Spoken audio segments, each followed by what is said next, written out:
He was hanging out at his friend's house and he only lived like 4 blocks away, so he had just walked down there. 2:30 in the morning, he decided that it was time for him to head home. He said that all day it had been like really hot, but it had cooled off in the evening, so he was just kind of enjoying that, taking his time, and no one else was in the street. But after about a block and a half, he noticed this like guy standing over underneath one of the streetlights. First thing that he notices about this man is that he is tall, like unnaturally tall. That he was dressed in this like an old-timey suit that looked like it was something from like the 1920s. As he got closer to him, he noticed that he was smiling. One of those weird smiles that stretch like really far. He immediately tells himself, relax, it's probably just some waiting for the bus or something. No need to get all paranoid. Then he heard footsteps behind him, slow and deliberate and like longer stride than his. Caleb knew immediately that it had to have been the guy because no one else was on the street. At the same time, he started to notice that the air no longer felt like cool, that it felt heavy. He described it as how a storm feels like right before it starts to rain. His steps had started to like sync up with his own steps, starting to freak out a little bit now, so he decided to just kind of glance back to make sure that it was the guy, and it was.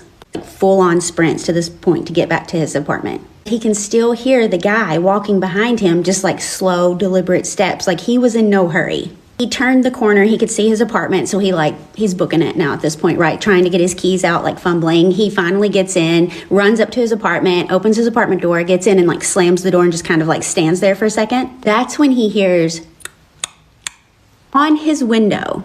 But get this, he lived on the 2nd floor. He said that guy was tall, but he wasn't 2 stories tall, right? So he's still facing the door where he had like shut it and locked it. He's just standing there and he hears the behind him. He turns around and he sees the guy just standing there like, no. He said there was no way that he could be up there like that because he had no ledge, no fire escape, anything like that up there. Not at that window anyway, I guess. He just remembers like his heart like slamming into his chest, and then he guessed he blacked out or whatever because he woke up the next morning like sitting with his back against the door and just like drenched in sweat.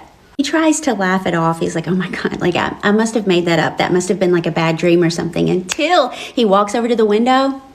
Handprint on the window, but it was curled in, almost like it was like waving, making sure that he knew that that guy really was there. Who do you think that was? I mean, there's a lot of like, you know, ghost and folklore things of like, you know, the Slender Man, the Hat Man and everything else, but he didn't say that he was wearing a hat. He just said that he was really tall.